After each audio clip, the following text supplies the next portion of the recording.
अस्सलाम वालेकुम and good morning Pakistan. आप देख रहे हैं प्रोग्राम रूही एट 10 अपनी होस्ट लीज़ा के साथ। उम्मीद करती हूँ आप सब खैर आफियत से होंगे और अपनी ज़िंदगी को इंजॉय कर रहे होंगे।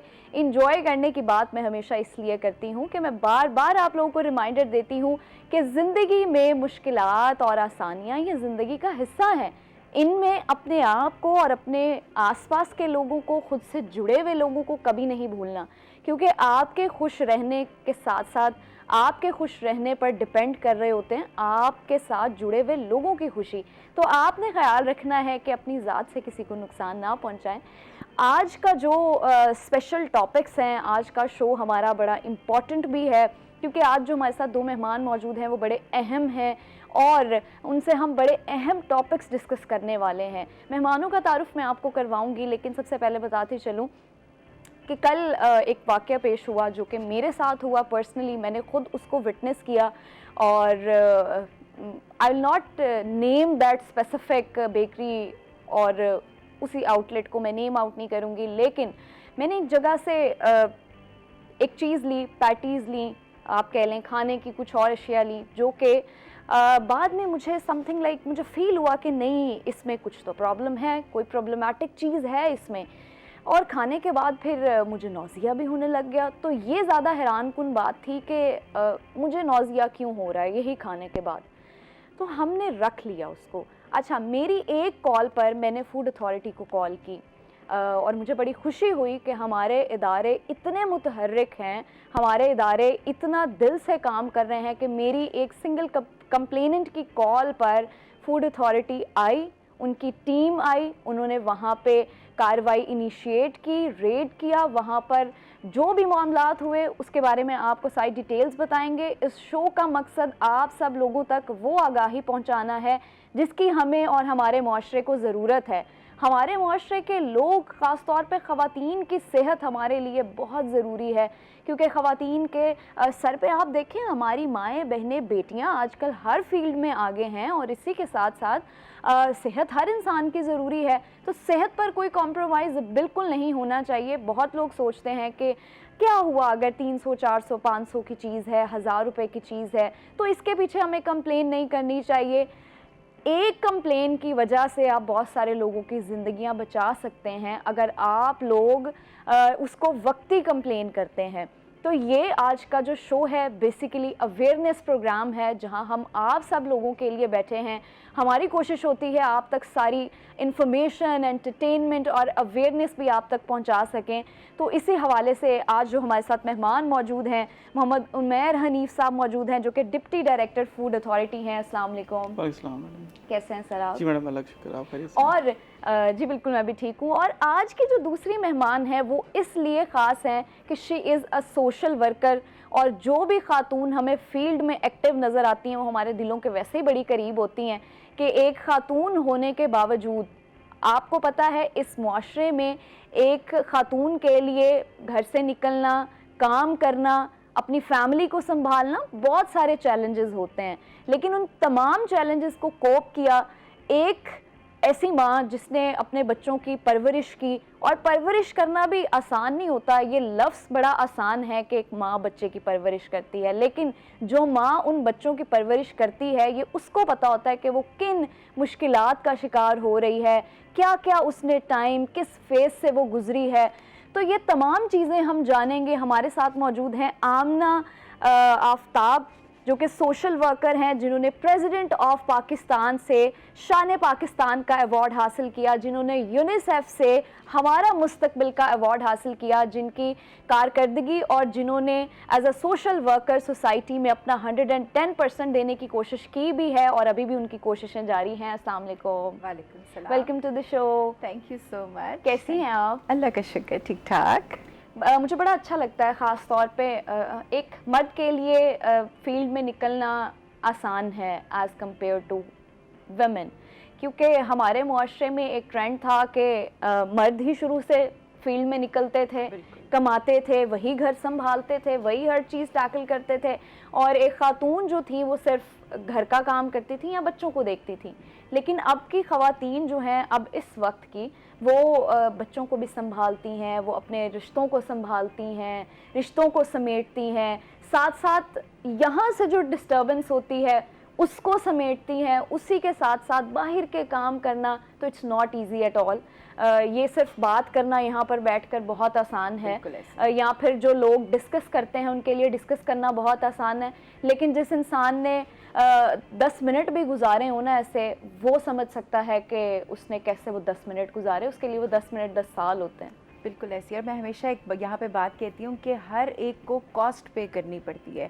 आपको जो ख़ास तौर पे ख़वातीन काम करते नज़र आती हैं, उनके पीछे क्या चीज़ें चल रही होती हैं, और ख़ास तौर पे वो माएँ जिनके अपने भी स्पेशल नीड्स के बच्चे हों, जिनको ज़्यादा ज़रूरत है केयर की, जब उन लोगों ने निकलना होता है तो वो एक अलग ही लेवल होता है, काफ़ी चैलेंजिंग होता है। बिल्कुल एग्जैक्टली। अच्छा, मैं आपकी स्टोरी आपकी ज़ुबानी ही सुनना चाहूँगी, क्योंकि मैं नहीं चाहती कि आप जब बताएंगे उसमें इमोशंस भी होंगे, नो डाउट मेरे भी इमोशंस होंगे, लेकिन आप उसको बेहतर तरीके से एक्सप्लेन कर सकती हैं, बता सकती हैं।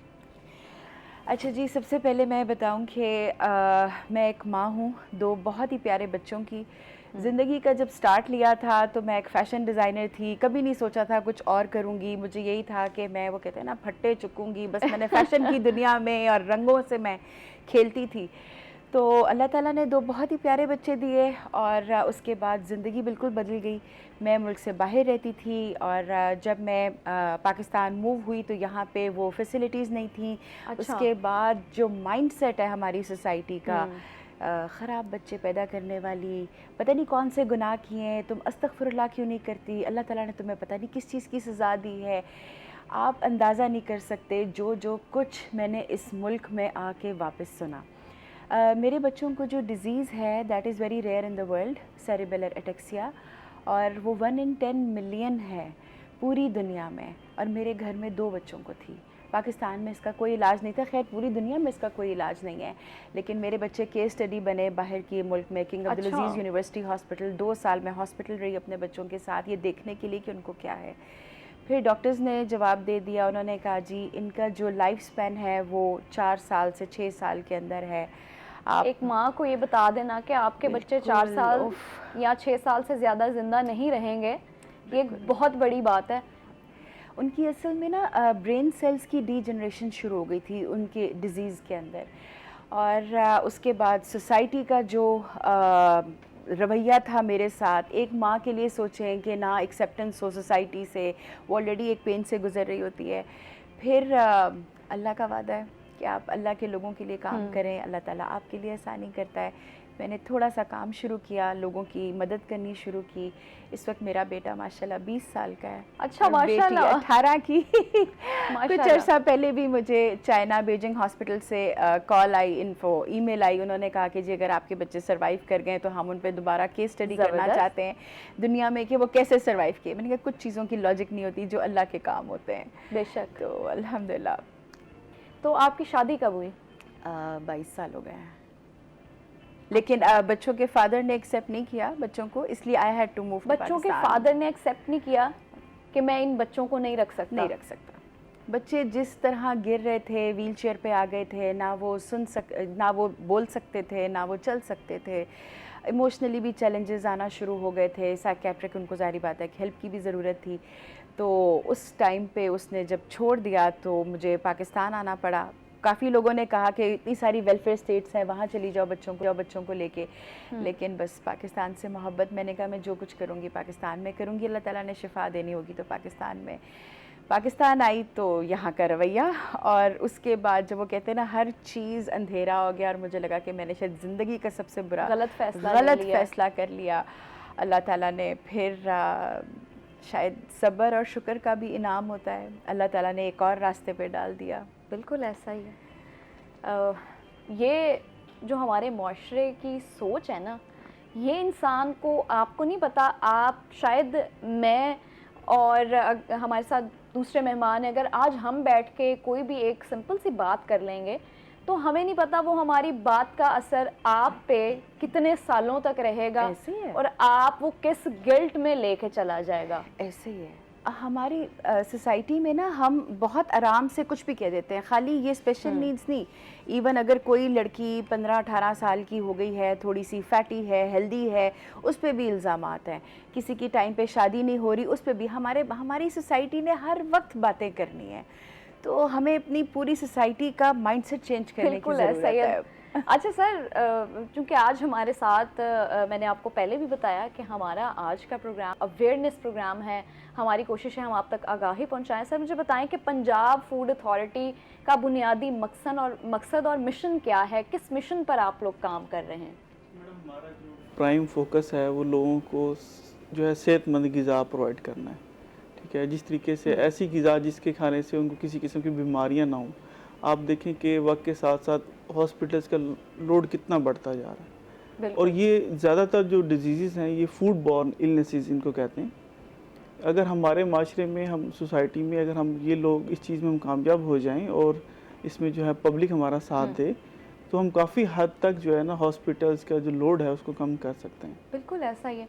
अभी मैंने जिक्र किया प्रोग्राम के बिल्कुल आगाज़ में कि कल एक कॉल की मैंने, आई वाज द कंप्लेनेंट, और उस पर एक कार्रवाई इनिशिएट की गई। सर उसकी मैं चाहूँगी आप डिटेल्स आवाम के साथ शेयर करें, क्योंकि मेरी कंप्लेन एक प्रोडक्ट पे थी। मैं चाहूँगी आप उस कार्रवाई के बारे में हमें तमाम चीज़ों की आगाही दें कि और मज़ीद वहाँ पर क्या क्या था और क्या सूरत हाल थी। बेसिकली ये था कि जब आपने कंप्लेन किया था, हमने उसको विज़िट किया। वो एक बड़ा मरूफ और मशहूर ब्रांड है मुल्तान का। उनकी बेकरी की जब आउटलेट विज़िट किया तो वहाँ पे जो ख़ास तौर पे जो पैटीज़ जिसका आपने जिक्र किया था, तो उसमें वो ये कह रहे थे कि वो जो बासी स्टेल फूड थी एक्चुअल में, बेसिकली ना वो, अच्छा, मतलब ये है कि अगर वो कल के बचे हुए थे तो उनके ऊपर चाहिए था कि उस पर डेट वही होनी चाहिए थी, बट उन्होंने उस पर डेट नेक्स्ट डेट की चेंज की, टेम्परिंग की, उसकी एक्सपायरी डेट की टेम्परिंग की। अच्छा, बेसिकली ये एक तो था। जब हमने फर्दर उसको रिसर्च किया, उनके किचन विज़िट किए, उनके स्टोर विज़िट किए, तो उसमें बहुत से प्रॉब्लम निकले, जैसे कि उनके स्पाइसेस जो हैं वो एक्सपायर, अच्छा, जो एक्सपायर यूज़ कर रहे थे। उसके बाद जो है कुछ रिकॉर्ड मेंटेनेंस में उनके काफ़ी सारे इश्यूज़ थे। अच्छा, स्टोरेज जो पैकिंग मटेरियल को स्टोर करने के, वो काफ़ी सारे मसाइल हमने फिज़िकली देखे हैं। और इसके अलावा जो है काफ़ी सारी डेफिशिएंसीज थी उनके जो है फूड की स्टोरेज की वजह से। एक मारूफ और मशहूर ब्रांड जिसको हम सब लोग बड़े शौक से खाते भी हैं, विजिट भी करते हैं। देखिए सर, ट्रस्ट बिल्ड हो जाता है ना। हमें लगता है कि शायद अगर एक मशहूर और मारूफ ब्रांड है और उसकी प्राइसेस ज़्यादा हैं थोड़ी सी आम बेकरीज की निस्बत, तो वो शायद हमें क्वालिटी फूड प्रोवाइड कर रहे हैं। हम उम्मीद यही करके जाते हैं। लेकिन मेरा सवाल ये है कि मुझे बताएं, अगर वो चीज़ खाने से किसी की जान चली जाती है, किसी को जानी तौर पे कोई नुकसान होता है, हु इज़ रिस्पॉन्सिबल? क्योंकि हमारे इदारे भी बैठे हैं यहाँ पर, जो बेकरीज हैं वो बैठी हैं, ये बड़े बड़े माफियाज हैं यहाँ पर, जो लोगों को इनके यहाँ खुदा का खौफ भी नहीं है और इनके यहाँ ये खौफ भी नहीं है कि हमारी वजह से अगर किसी को कुछ हो जाता है तो हमें कानूनी तौर पर जवाब दें हम उस चीज़ के। डेफिनेटली मैडम, ये लोग रिस्पॉन्सिबल हैं। अगर किसी जो मैन्युफैक्चरर है उसकी चीज़ खाने से किसी को कोई प्रॉब्लम होता है तो यही लोग उसके कंसिक्वेंसेस को जो है ना वो भुगतेंगे। और ऐसे कई केसेस हुए भी हैं, उसमें उनके लिए उनकी जो प्रेमिसेस थी वो सील हो गई और उनके खिलाफ जो FIRs हुई। अच्छा, और उनके केसेस प्रॉपर चल रहे हैं मैडम, फॉलो अप। अच्छा, तो सर ये कल की जो कार्रवाई आपने की, पहली बात तो मैं इस डिपार्टमेंट को बड़ा अप्रिशिएट भी करती हूँ और आप लोगों की मैं बड़ी शुक्रगुजार हूँ और मुझे बड़ा अच्छा लगा। ट्रस्ट मी, विदिन 20 मिनट्स आपकी टीम यहाँ पे आई और उन्होंने कार्रवाई इनिशिएट की, रेड की, और बड़ा अच्छा लगा कि हमारे जो डिपार्टमेंट्स हैं वो इतने एक्टिव दिखाई देते हैं हमें। तो मैं चाहती हूँ कि आप आवाम को भी बताएं कि अगर हम कहीं पे कुछ ऐसा देखते हैं या हम एक्सपीरियंस करते हैं तो व्हाट इज़ द प्रोसेस, हम किस प्रोसेस के थ्रू आप तक पहुँच सकते हैं। मैडम, मैं इस प्रोग्राम के तवज्जुह से ये बात करना चाहता हूँ पब्लिक से, वो ये कि हमें, जिस तरह आप प्रोग्राम के स्टार्ट में कहा था कि हम लोगों को कंप्लेन करनी चाहिए। हम अगर किसी ने कोई चीज़ ली है, अगर वो ख़राब निकली है तो उसका ये फ़र्ज़ बनता है कि उसकी कंप्लेन करे। पैसों की बात नहीं होती, लेकिन बात यह है कि उसको कंप्लेन तो करें, कन्वे करें डिपार्टमेंट को, ताकि हम उसके ख़िलाफ़ एक्शन लें।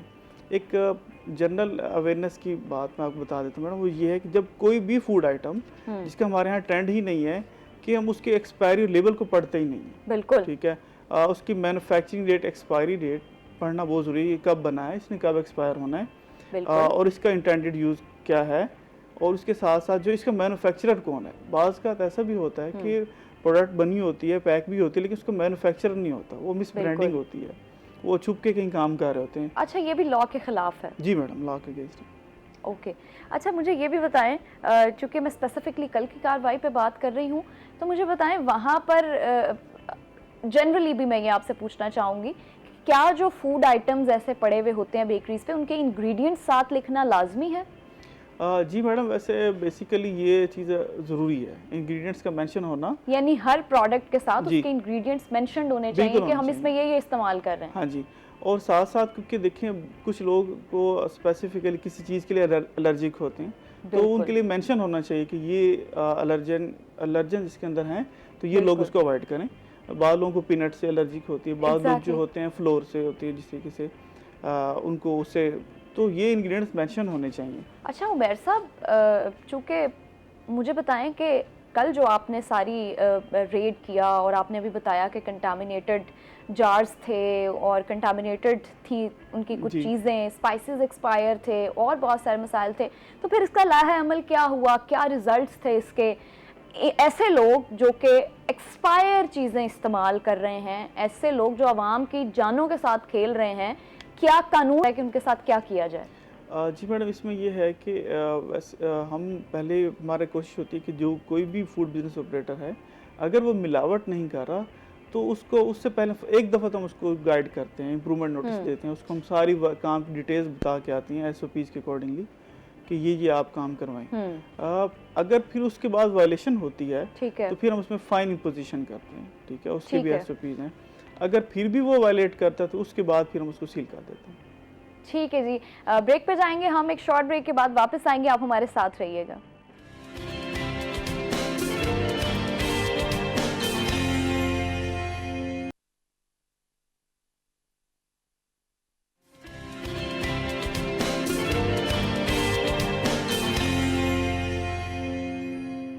वेलकम बैक नाजरीन, एक शॉर्ट ब्रेक के बाद हम वापस आ चुके हैं।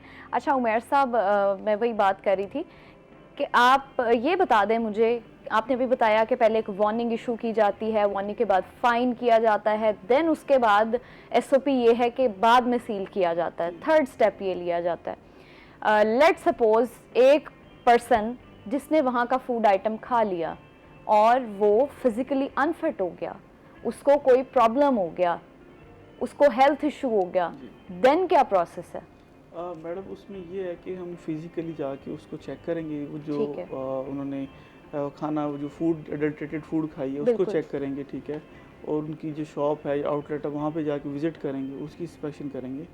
तो अगर हमें उसमें इशू लगता है तो हम उसमें सील भी करते हैं, फर्स्ट स्टेप पे भी सील कर सकते हैं। अच्छा, यानी ये डिपेंड करता है कि केस की केस सिचुएशन की क्या है। सिचुएशन क्या है। ठीक है, बिल्कुल। लाजमी नहीं है कि पहले वार्निंग दी जी, जाए, जी, ये मैम, केस की ऐसे। सिचुएशन पे भी डिपेंड करता है। बिल्कुल ऐसे। सर कल के मुझे रिजल्ट्स बताएं, क्या निकले हैं और फिर फर्दर क्या प्रोसेस है, क्राइटेरिया क्या है? मैडम, कल के क्योंकि केस- हमें ऐसे लोगों को मिसाल बनाना है दुनिया वालों के लिए कि कोई भी आपकी सेहत पे खेलने से पहले 100 दफ़ा सोचे कि यार ये मैंने, अगर दुनिया वाले हैं, अगर मेरा एक बिजनेस है तो मुझे यहाँ से उतना ही कमाना है जितना मैं खा सकूँ, मुझे ऐसा कुछ नहीं करना है कि जिससे मैं इंसानी जानों के साथ खेल सकूँ।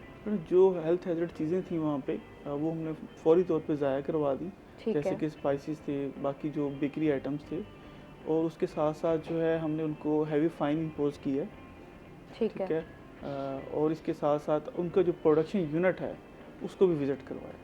तो- अच्छा, जी। तो प्रोडक्शन यूनिट के क्या हालात थे? देखिए अब अगर एक बेकरी आउटलेट के ये हालात है तो प्रोडक्शन यूनिट के क्या हालात हो सकते जी हैं? मैडम, प्रोडक्शन यूनिट पे इश्यूज हैं, तो उसका जो है ना कुछ रिजल्ट्स अभी बकाए, कुछ सैंपल्स लिए हैं, ठीक जैसे है, ही वो आएंगे फिर फर्दर कार्रवाई इसके बाद। फर्दर डिटेल्स शेयर की जाएंगी। जी। अच्छा, ये एक बड़ा अलमिया है हमारे माशरे का उमैर साहब, जो लोगों को लगता है कि ये एक नॉर्मल सी चीज़ है, आप गंद खिलाएं, गंद बेचें लोगों को। एक तो लोगों के पास अवेयरनेस नहीं है, नॉलेज नहीं है, फिर दूसरा ये कि जो इतने बड़े बड़े माफियाज बैठे हुए हैं, उन्होंने इस काम को जो है वो सिर्फ एक पैसे कमाने का ज़रिया बनाया हुआ है कि हम बस यहाँ से जितने हो सके पैसे निकाल लें और आवाम की ज़िंदगी उनके लिए मैटर ही नहीं करती। तो क्या चेक एंड बैलेंस किस तरीके से होना चाहिए यहाँ पे? बट इसमें सबसे ज़रूरी चीज़ ये है कि जो लोग हैं कोशिश करें कि खाना अपने घर का खाएं, मतलब इसको प्रेफरेंस देनी चाहिए। इन केस अगर कोई मजबूरी है या कोई भी मामलात हैं तो या फिर बहुत कम होना चाहिए। ये बहुत ज़्यादा जो ट्रेंड है होटलिंग का, ये अच्छी चीज़ नहीं है, कम होना चाहिए, कम होना चाहिए। बिल्कुल आपकी बात बिल्कुल दुरुस्त है। लेकिन देखिए, अगर हम बाहर निकल रहे हैं, किसी को अर्जेंटली कुछ खाना पड़ जाता है या कुछ भी, तो क्या हमारे यहाँ चीज़ें इतनी सेफ हैं कि हम खा सकें? इतने बड़े बड़े नाम, वो हमें क्या बेच रहे हैं? मैडम, कस्टमर का ये राइट होता है कि वो अपने जहाँ पे भी वो किसी होटल में गया है, बेकरी में, वो उनका किचन विजिट कर सकता है। तो हम लोगों ने ये विजिट ही नहीं ये करते। कस्टमर के पास राइट है। बिल्कुल ऐसी बात है कि वो जिस जगह खाना खा रहा है वो कहते हैं जनाब मैंने आपका किचन विजिट करना है। अगर वो विजिट कर ले और ये ट्रेंड हो और जो बिजनेसमैन उनको भी पता हो कि भाई जो मेरे कस्टमर्स आ रहे हैं वो मुझसे ये डिमांड कर सकते हैं, तो वो तो हर वक्त ही उसको साफ़ सुथरा रखेंगे, हर चीज़ उसको नीट एंड क्लीन रखेंगे। ठीक है, तो ये एक कंसेप्ट है जो मैं चाहता हूँ कि आपके प्रोग्राम के तवस्सुल से आवाम तक पहुँचाया जाए कि वो जिस जगह जा रहे हैं उनका किचन विजिट कर लिया करें, तो इसका बड़ा अच्छा इम्पैक्ट आएगा। उसके साथ साथ अगर कोई इशू है, कोई कंप्लेन है, तो फिर हमारी हेल्पलाइन है 1223, उसके जरिए 1223। ये जी उमैर डिप्टी डायरेक्टर आज हमारे साथ मौजूद हैं और उन्होंने आपको हेल्पलाइन नंबर बताया है 1223। इस हेल्पलाइन पे आपने कॉल करके बताना है अगर आपको किसी भी बेकरी में, किसी भी होटल में, रेस्टोरेंट में, कहीं भी आपको नाकिस चीज़ें मिलती हैं या खाने के बाद आपकी तबीयत नासाज होती है, तो आपने इनको कॉल लाजमी करनी है। बहुत शुक्रिया उमैर हनीफ साहब, आज आपने हमें ज्वाइन किया और लोगों तक आगाही पहुंचाई जो पहुंचाना ज़रूरी भी था। बहुत शुक्रिया। और हम अपने इदारों को अप्रिशिएट करते हैं जिन्होंने ये कार्रवाई इनिशिएट भी की और उम्मीद करते हैं कि ऐसे ही आप लोग काम करते रहेंगे। बहुत शुक्रिया जी। एक ब्रेक पर जाते हैं, वापस आएंगे एक ब्रेक के बाद, आप हमारे साथ रहिएगा।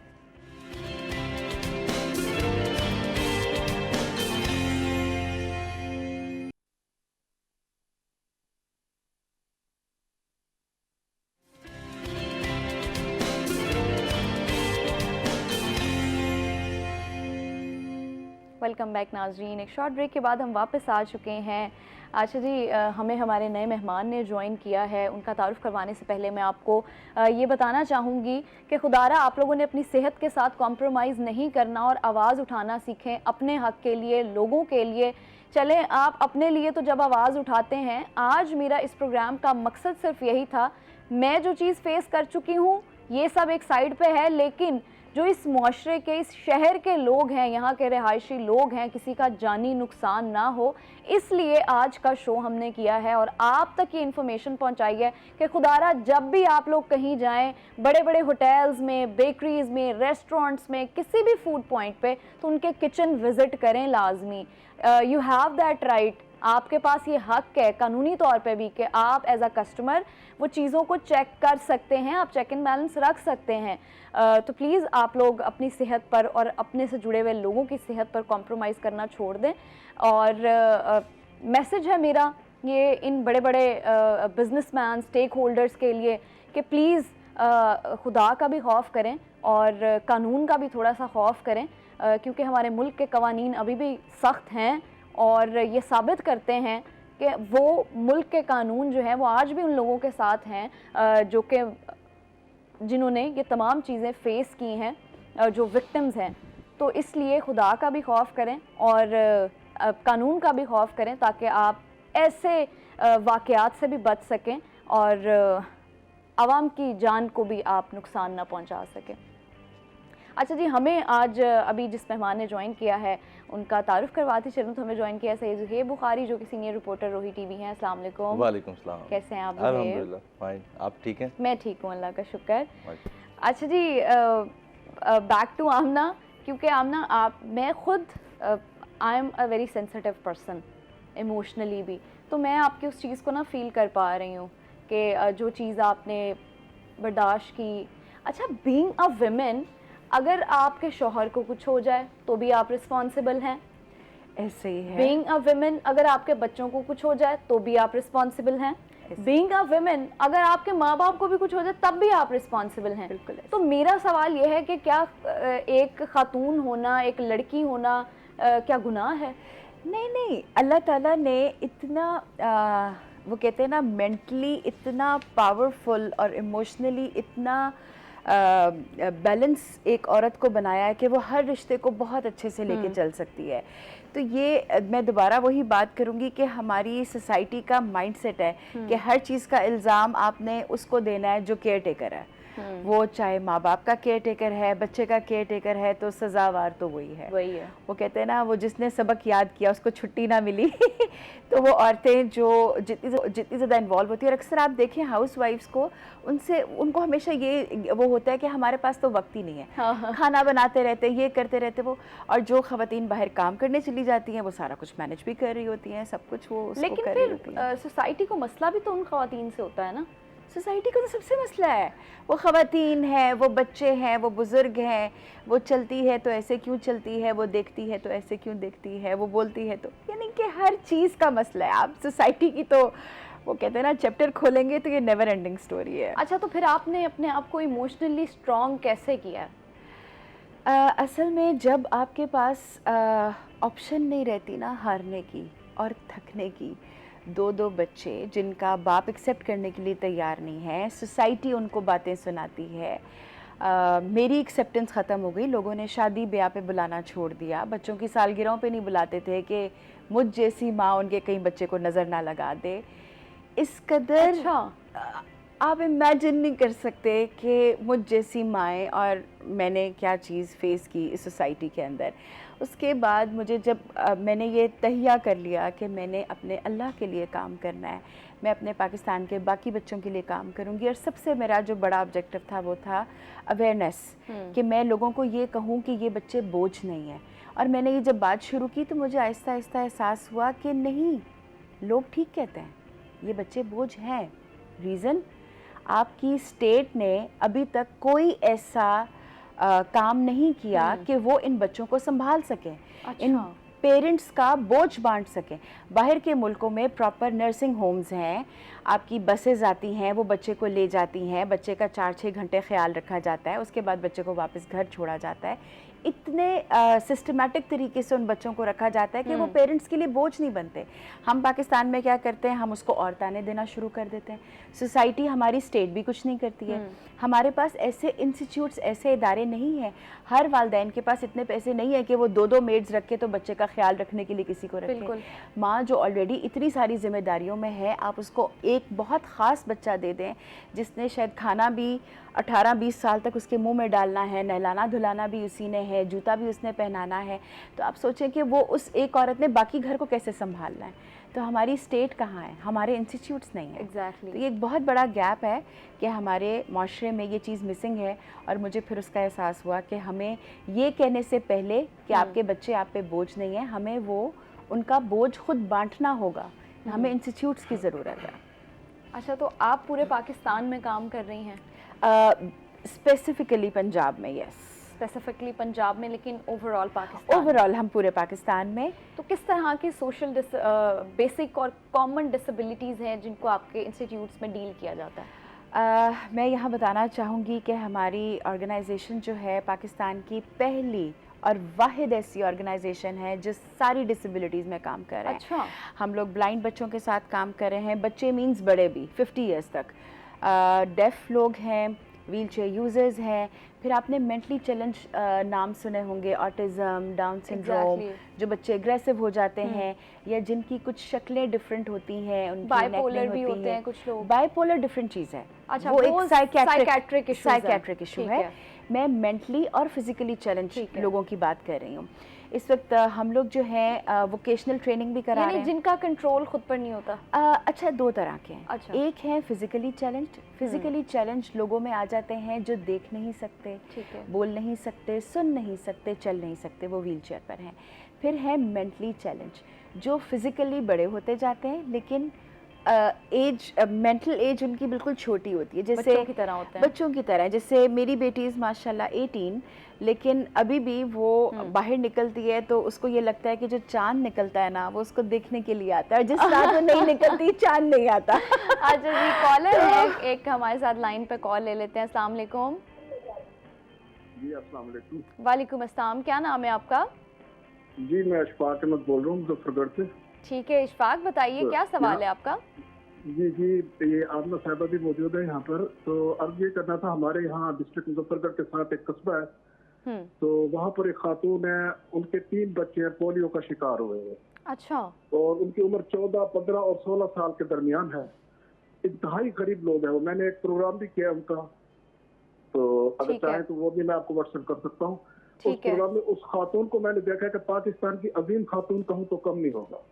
वो अपने बच्चों की देखभाल भी कर रही हैं और उसके साथ साथ अपने शोहर का भी हाथ बटाती है अपने काम में। 3 बच्चों को और पोलियो के मरीज बच्चों को संभालना, और फिर इसको चेहरे पर इस वक्त भी अल्लाह ताला का शुक्र इस कदर अया है कि उनको देखकर खुदा याद आता है। तो आप तो रोही मोहम्मद बहुत अच्छा प्रोग्राम करते हैं। अगर आपके कोई नुमाइंदे जैसे आमिर डोगर साहब हैं और बिलाल साहब हैं, बाकी भी नुमाइंदे आपके बहुत अच्छा काम कर रहे हैं, अगर यहाँ मुजफ्फरगढ़ आए मुझसे रब्ता करें, उनके ठीक है। घर विजिट करें और उनकी ठीक है जी, कुछ हो सके आप तो जो उनकी मदद करें। इन्फॉर्मेशन है वो जहां आपने कॉल की है वहां उसी नंबर पर शेयर भी कर दीजिएगा, तो हम लाजमी इसको देखेंगे। जुहेब साहब, thank you for your calling. Ishfaq साहब, अच्छा जुहेब साहब, अभी ये जो उन्होंने मामला बताया है तो आप उसको विजिट कर सकते हैं। जी कर सकते हैं उसको। वो हमारी टीम जो प्रोडक्शन टीम है वो उससे डिटेल्स ले लेंगे। ठीक है। हम बहुत जल्द उनसे रब्ता करके वो जहाँ केस होगा हम उसको वहाँ तक पहुँचवा के, और जो हेल्प हो सकेगी लाजमी गवर्नमेंट से करेंगे। तक या जहाँ भी हो सकेगी वो हम लाजमी उसको जो है वो देखेंगे। ठीक है। ऐसी ख़वातीन, एक तो उनको देख के मोटिवेशन भी बड़ी मिलती है, दिल खुश हो जाता है, और ये ख़वातीन हैं जिनको सल्यूट है हमारी तरफ से कि वो अपने बच्चों का भी ख्याल रखती हैं, फिर वो बाहर शौहर का हाथ बटाती हैं। ये मोटिवेशन कहाँ से आती है? वो कहा ना, उन्होंने कॉलर ने कहा कि उनको देख के खुदा याद आता है, तो वाकई ये फैक्ट है। मैं हमेशा कहती हूँ कि माएँ सारी बहुत ख़ास होती हैं, लेकिन वो माएँ जिनके पास अल्लाह ताला ख़ास बच्चे दे देता है। ख़ास बच्चे कौन है? जिनका कोई हिसाब किताब नहीं है। ये तो अल्लाह के फरिश्ते, ये तो जन्नत के टिकट हैं जो उनके घर हैं। ये बात उनको समझ आ जाए तो क्या ही बात हो। मैं यहाँ पे इनको बताना चाहूँगी कि हमारे इंस्टीट्यूट में फ्री ऑफ कॉस्ट कोर्सेज़ होते हैं। हमारे पास रिसेंटली दीपालपुर से एक स्टूडेंट आए थे, पोलियो अफेक्टी, वो व्हील चेयर पे थे। उनको हमने मोबाइल रिपेयरिंग का कोर्स कराया। उन्होंने वापस घर जाके अपने घर को, ड्राइंग रूम को उन्होंने कन्वर्ट किया एज मोबाइल रिपेयरिंग शॉप। इस वक्त 60 to 70,000 रुपीज़ पर मंथ वो कमा रहा है।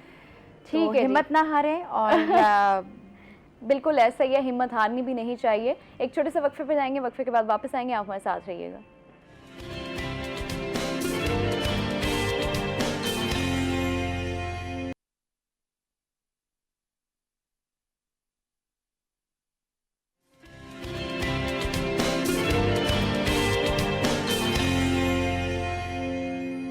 वेलकम बैक नाज़रीन। एक शॉर्ट ब्रेक के बाद हम वापस आ चुके हैं। अच्छा ज़ुहेब, मुझे ये बताइएगा कि पहला state bank of Pakistan football tournament का आगाज़ हो चुका है, तो उसकी डिटेल्स क्या हैं? अच्छा, ये जो है वो कुछ रोज़ कबल ही इसकी इनॉग्रेशन जो है वो हुई है मुल्तान फुटबॉल स्टेडियम में, और स्टेट बैंक ने जो है वो पहला अपना ये टूर्नामेंट जो है वो कराया है। उसका बेसिक पर्पज़ जो है वो यही है कि हम अपने ग्राउंड से बहुत दूर होते जा रहे हैं, हम अपने मैदानों से जो है वो बहुत दूर होते जा रहे हैं। खासकर जो हमारे यंग जनरेशन है वो क्योंकि मोबाइल के करीब हो गए हैं, टेक्नोलॉजी के करीब हो गए और ग्राउंड से जो है वो दूर हो गए। इससे हम यानी कि जहाँ पर अपनी मेंटल हेल्थ के हम इश्यूज में जो है वो जा रहे थे, और इसके साथ साथ हम बहुत से और इश्यूज में भी जो है वो हम इन्वॉल्व हो रहे थे। तो इसका बेसिकली पर्पस ये है कि हमने हॉस्पिटल्स को वीरान करना है और अपने ग्राउंड्स को जो है वो एक आबाद करना है। तो 10 टीमें इसमें तो 10 टीमें इसमें पार्टिसिपेट कर रही हैं। चीफ मैनेजर जो हैं वो जावेद इकबाल मार्थ साहब, उनका ये एक स्टेप है, और उसके साथ साथ डिस्ट्रिक्ट फुटबॉल एसोसिएशन जो है वो ठीक है। तो टीम्स कहाँ से पार्टिसिपेट कर रही हैं? मुख्तलिफ शहरों से बैंक्स हैं, 10 टीमें, यानी कि HBL है, मेज़ान बैंक है, बैंक ऑफ पंजाब है, तो सारे बैंक्स हैं, तकरीबन कुछ 10 बैंक्स हैं। तो उनके लिए जो जीतने वाली टीम है उसके लिए 2 लाख कैश इनाम रखा गया है। बड़ा अच्छा है कि ये स्टेप भी है, पहली दफ़ा लिया जा रहा है, लेकिन इट्स वेरी गुड। आपने अभी बात की कि मेंटल हेल्थ को जितना हम कहते हैं कि ये इम्पॉर्टेंट है, फिजिकल हेल्थ के साथ अगर आप कह लें कि अगर आपको दिल की कोई बीमारी है, जिगर की कोई बीमारी है, तो आप समझ लें कि जो दिमागी तौर पर डिप्रेशन का शिकार है, या जिसको कोई बाइपोलर डिजीज़ है, स्किज़ोफ्रेनिया, बहुत सारी ऐसी बीमारियां हैं, तो आप समझें कि ये बीमारियां बिल्कुल सिमिलर हैं। बिल्कुल बिल्कुल। तो और यही सब आए रोज हम देख रहे हैं ना कि इन्हीं बीमारी की वजह से कुछ लोग डिप्रेशन में जा रहे हैं और ऐसे ही इसी है। बीमारी की वजह से लोग जज्बाती फैसले करते हैं। और आज हम देखते हैं Aggression बहुत आ रहा है बहुत ज्यादा आ society रहा है, में। बहुत ज्यादा अच्छा आ रहा है। हमने एक शो हम किया भी अगर है अपने कोर्ट पे अगर नजर दौड़ाएं तो इस वक्त सबसे ज्यादा जो केसेस हैं वो फैमिली केसेस हैं। एग्जैक्टली वो जब तक उनकी मेंटल हेल्थ नहीं है तो वो बेसिकली चीजें यहीं पर जो है वो Lack करती हैं। लैक करती हैं कि सबसे ज्यादा जो केसेस हैं मुल्तान कोर्ट की कम से कम बात कर रहा हूँ तो वो हैं ही सबसे ज्यादा फैमिली केसेस के। जो खवातीन हैं वो खुला के लिए वहां पर पहुंची हुई हैं, कुछ तलाक के लिए वहां पहुंचा हुआ है। मर्द तलाक नहीं देना चाहता, औरत खुला लेना चाहती है। अच्छा और यही मसाइल सूरत यहाँ हाल जो है पे वो चल रही जुहेब है। ये भी है कि मर्दों की जो मेंटेलिटी है ना उनको बचपन से मुंह में निवाला डाल के जो खिलाया जाता है और कहा जाता है कि जी बहनें बेटियां ऐसे ही माएं है। वही उनके जूते पॉलिश करें, वही उनके कपड़े इस्त्री करें। ये कॉन्सेप्ट जो था अच्छा ना एक कंसेप्ट शायद मैं इसमें गलत भी हो सकता हूँ, ठीक भी हो सकता है। आमना साहिबा जो है वो डेली इसी चीज पे काम भी कर रही होती है और बाकी मामलात के हवाले से कि हमें रिश्ता करने से पहले एक चीज को जो है वो देखना चाहिए कि अगर एक लड़की है उसकी डिमांड अगर लेट्स सपोज कि 20,000 है और अगर लड़के की अगर सैलरी जो है वो 10,000 है तो उसकी कहाँ पर जरूरियात जो है वो पूरी हो सकेंगी, क्योंकि हर जगह भी कंप्रोमाइज या जिसको हम कहते हैं कि नहीं हो सपोर्टिंग सकता। वाइफ नहीं होती। और आज का जो है वो जमाना ऐसे है अच्छा, कि supporting मियाँ भी बीवी नहीं। कमाएंगे ही तो आगे घर का ऐसा ही है, चलेगा। इन्फ्लेशन इतनी बढ़ चुकी तो है हमें खुद पाकिस्तान सारी की चीजों को इकोनॉमिकल देखकर जो है सिचुएशन। वो अच्छा बनना जुहेब होगा। यहाँ पे मसाइल सिर्फ यही नहीं होते कि पैसों के मसाइल, यहाँ पर ये असल मसाइल में भी हैं। मेजर इशू यहीं से अच्छा create रेज होते हैं। हाँ यहीं से होते लेकिन हैं। मसाइल मैंने जो अपनी ऑब्जर्वेशन से नोटिस किया है वहाँ मसाइल ये भी हैं कि मर्द जहनी बीमारियों का शिकार हैं। वो औरतों से एक्सपेक्ट करते हैं कि जी औरतें ही हर जगह पे कॉम्प्रोमाइज करके, जबकि आज की औरत शऊर रखती है हर चीज का, वो जानती है। पहले वो एक अलमिया होता था कि जी तलाक याफ्ता औरत की कोई जिंदगी नहीं है, आज की औरत ने इस अलमिये को काटा इंडिपेंडेंट हो रही है। बिल्कुल बिल्कुल ऐसे, ऐसा ही है। बिल्कुल उसने कहा है कि मैं अपने हक के लिए खड़ी हूँ। हम देखते हैं वुमेन एंटरप्रेन्योर के हवाले से ऐसी ऐसी खवातीन काम कर रही हैं बाहर, जो हम चैम्बर के साथ क्योंकि मुंसलिक हैं तो वो देख के दंग रहते हैं कि खवातीन असल में हमारे में भी कुछ कमी है। हम उस चीज़ पे फोकस नहीं करते जिस चीज़ पे हमें करना चाहिए था। उनको मजीद एम्पावर करने के ऐसे ही लिए है। प्लेटफॉर्म्स मुहैया होने चाहिए। तो बहुत सी ऐसी चीज़ें जिस पे काम हो सकता हो है सकता और है। हमारी यही खवातीन पाकिस्तान का नाम भी रोशन कर सकती है और बाहर ममालिक कमाकर और एक कर अच्छा भी जरिए रही हैं, मुबादला पाकिस्तान ला सकती ऐसा ही है। अच्छा जुहेब आपने रिसेंटली एक बड़ी अच्छी स्टोरी कवर की है, कस्टम के जो स्मगलिंग का वाकया है वो भी, तो वो बड़ा इंटरेस्टिंग है, वो भी ज़रा शेयर करें कि कस्टम की स्मगलिंग के खिलाफ गला मंडी में होने वाली जो एक बड़ी कार्रवाई थी वो क्या थी? अच्छा, अभी कुछ दिन पहले ही ये कार्रवाई हुई है। कस्टम जो गला मंडी है जिसको नो गो एरिया कहा जाता था कि वहाँ पर जो है वो कोई नहीं जा सकता, और वहाँ पर हमने देखा कि सरकारी क्वार्टर्स पर भी जो है वो एक कब्जा हुआ था। तो वहाँ पर जो है पहले तो इंक्रोचमेंट के हवाले से ऑपरेशन किया गया, उसके बाद फिर वो एक जिस तरह का एक ग्राउंड बना तो फिर वहाँ पर कस्टम ने भी एक ऑपरेशन किया और वहाँ से 14.25 करोड़ रुपए का जो नॉन कस्टम पेड सामान 14.25 करोड़ का नॉन कस्टम पेड सामान तहवील में लिया गया। मुख्तलिफ FIRs भी उस पर हुई हैं और उसमें खुश्क दूध है, उसमें सिगरेट्स हैं, उसमें छालियाँ हैं, बीटल नट्स हैं और उसमें दीगर और सामान भी जो है वो शामिल है। 14.25 करोड़ का सामान जो है वो ये जब्त मुंह किया गया। से भी कहा नहीं जा रहा। अच्छा, मैंने इसलिए आसानी से कह दिया कि मैंने कर करके वो आपके आपने लिए एक स्टोरी shocking- कवर की है, मेरे लिए तो ये एक बहुत बड़ा शौक है। आप ये देखें कि हमारी मुल्क की मैशत कहाँ कहाँ पर डिस्टर्ब हो रही है। हर जगह पे, लेकिन शुक्र है आप जैसे लोग हैं हम तो जो इसको एटलीस्ट इसको पर्दा देखें, उठा इन्होंने रहे तो हैं। ये इनकी और ये एक अच्छाई ऐसा है, बड़ा माफिया है कि आप इनके खिलाफ नहीं बोल सकते। नहीं बोल सकते एग्जैक्टली। हाँ, किसके खिलाफ? और बोलने अच्छा के जी, बाद वहां पर देखिए ना, जहाँ पर पुलिस और वहां पर उन पर तशद्दुद भी हुआ है, ऊपर से बोतलें पुलिस मारी पर गई हैं, तशद्दुद हुआ जख्मी है। हुए हैं। जो अमला वहां पर गया हुआ था, वहां पर जाली बोतलें वहां पर बन रही थी। हम देखते हैं कि हमारी शादी हाल में बोतल आती हैं और वो बिल्कुल पीने के काबिल नहीं होती, तो वो भी जाली बोतल जो है वो वहां पर जो है वो बनाई जा अच्छा रही वहाँ होती पे हैं। जो आती हैं जुहेब, अक्सर हमारे घर में हम ये नोट करते हैं क्योंकि आजकल आपको पता है सारी सॉफ्ट ड्रिंक्स के शौकीन हैं, तो कुछ कुछ सॉफ्ट ड्रिंक्स ऐसी होती हैं, I will not name that specific brand, जिनको पीते ही आपको टेस्ट आता है कड़वा सा, हालांकि आप दवाई वाला है ना, कभी खोली होती है लेकिन उसमें कोई गैस नहीं होती, उसमें कोई एक स्पेसिफिक फ्लेवर नहीं होता, वो बस एक मिठास अक्सर और आपने कड़वापन शादियों पे होता गए है। हो तो आप देखें कि बड़े से बड़ा रेस्टोरेंट भी है, तो वहाँ पर आपको बेकार से बोतल ही नहीं ऐसा ही मिलेगी ऐसा ही है, वहाँ बिल्कुल पर। ऐसा ही है। बहुत कम होती हैं कि जहाँ पर आपको वो टिन पैक जो है वो मुयस्सर आ जाता सर्व है, कर दिए जाते हैं। अदरवाइज जो है वो सूरत बड़ी गंभीर अच्छा, सी इस होती वक्त है। हमारे मुल्क की सूरत हाल आप तमाम लोग भी वाकिफ़ हैं और हम बारहा इस चीज़ का जिक्र कर चुके हैं कि हमारा मुल्क, हमारा प्यारा पाकिस्तान जो है वो सैलाब की नज़र हो चुका है और बहुत सारे हमारे शहर हैं ऐसे जिनमें सियालकोट, सिंध के और ये दरियाए सतलुज, दरियाए रावी, चनाब, बहुत सारे ऐसे इलाके शामिल हैं। तो बड़ा अफसोस भी होता है, दुख भी होता है कि हमारी गवर्नमेंट ने लैक किया है।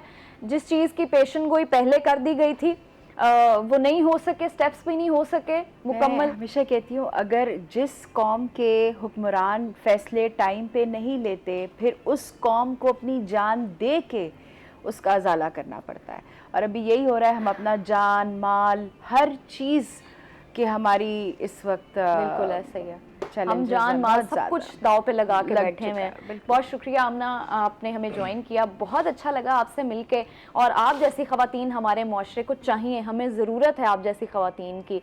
बहुत शुक्रिया and we really appreciate you. Zuhaib, आपका बहुत Thank शुक्रिया, you आपने very हमें much. ज्वाइन किया, Thank you बहुत very कम much. वक्त के लिए ज्वाइन किया, लेकिन हम आपके साथ बहुत इंजॉय करते हैं क्योंकि आपकी स्टोरीज बहुत अच्छी होती हैं। ब्रेक पर जाएंगे हम, ब्रेक के बाद वापस आएंगे नए मेहमानों के साथ आएंगे, आप हमारे साथ रहिएगा।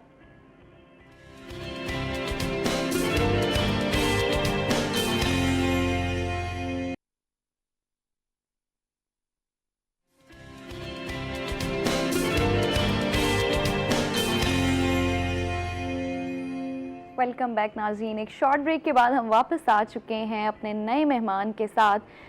हमारे साथ इस वक्त मौजूद है अल्लामा यूनुस कादरी साहब, जो कि इस्लामिक स्कॉलर हैं, जिनका जनूबी पंजाब में बड़ा नाम है। अस्सलाम वालेकुम, कैसे हैं सर आप? ठीक ठाक हैं? जुमा मुबारक। हाँ, आज का दिन इतना अच्छा होता है, जैसे ही जुम्मा शुरू होता है ना, एक थर्सडे को एक फीलिंग होती है कि नहीं, जुम्मे वाले दिन ये काम नहीं करने, इस टाइम ये काम नहीं करना। यानी जो एक जुम्मे का वक्त होता है ना, उसके लिए हम तमाम काम छोड़ देते हैं और हम पहले से प्लान करना शुरू कर देते हैं। नहीं, जुम्मे वाले दिन तो ज़्यादा काम होंगे क्योंकि नहाना है, ये काम करने हैं, नमाज़ पढ़नी है जुम्मे की, और ये सारा एक प्रोसेस है। फिर जुम्मे वाले दिन जो आपको एक फीलिंग आ रही होती है ना, वो एक अलग ही होती है। ऐसा लग रहा होता है जैसे आप एक फरिश्तों के साथ, अल्लाह के साथ आज आपका एक स्पेशल कनेक्शन बिल्ट हो गया। तो मुझे बताएं, क्या ये फीलिंग सिर्फ मुझे आती है क्या वाकई जनरल है? नहीं, जुम्मे की तो एक हकीकत है कि तमाम दिनों का सरदार दिन है और इसकी फजीलत इससे भी लगा लीजिए कि रोज़ाना 5 नमाज़ें फ़राइज़ में हैं और जुम्मे को अल्लाह पाक ने स्पेशली नमाज जुम्मा भी जो है वो इनायत की है और इसी वजह से इस जुम्मे की अहमियत भी है और ये दिनों में भी सरदार दिन है। अच्छा अल्लामा साहब, आज जो हम आपके साथ टॉपिक डिस्कस करना चाहते हैं, डिस्कस करेंगे भी, वो ये है कि हमारे माशरे में एक चीज़ बड़ी आम है।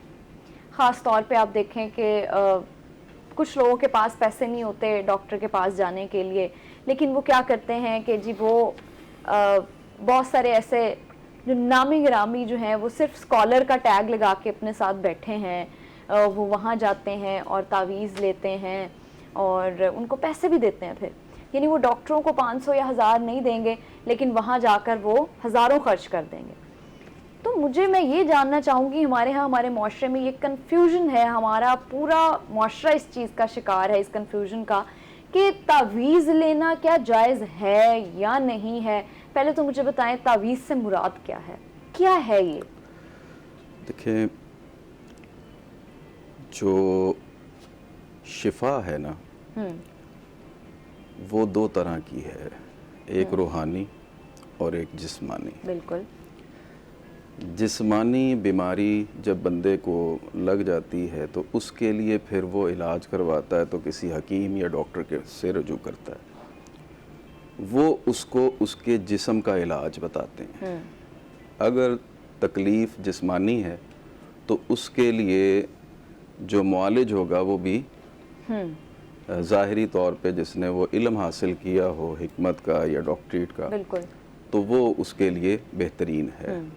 और अगर मर्ज़ रूहानी है तो रूहानी मर्ज़ के लिए आप डॉक्टर के पास नहीं जाएंगे, रूहानी मर्ज़ के लिए आपको किसी रूहानी से रब्ता करना पड़ेगा। अब चूँकि हमारा मसला ये है कि जो रूहानी मुआलिज हैं उनकी हमें पहचान नहीं है।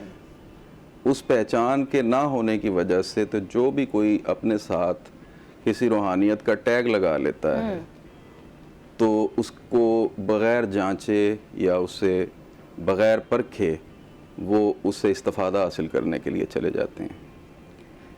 हज़रत इकबाल अलैहिर्रहमा ने फरमाया है कि अगर देखने की तमन्ना हो तो पहचान पैदा कर, कि लिबास खिज़्र में कई राहज़न भी फिरते हैं। क्या बात।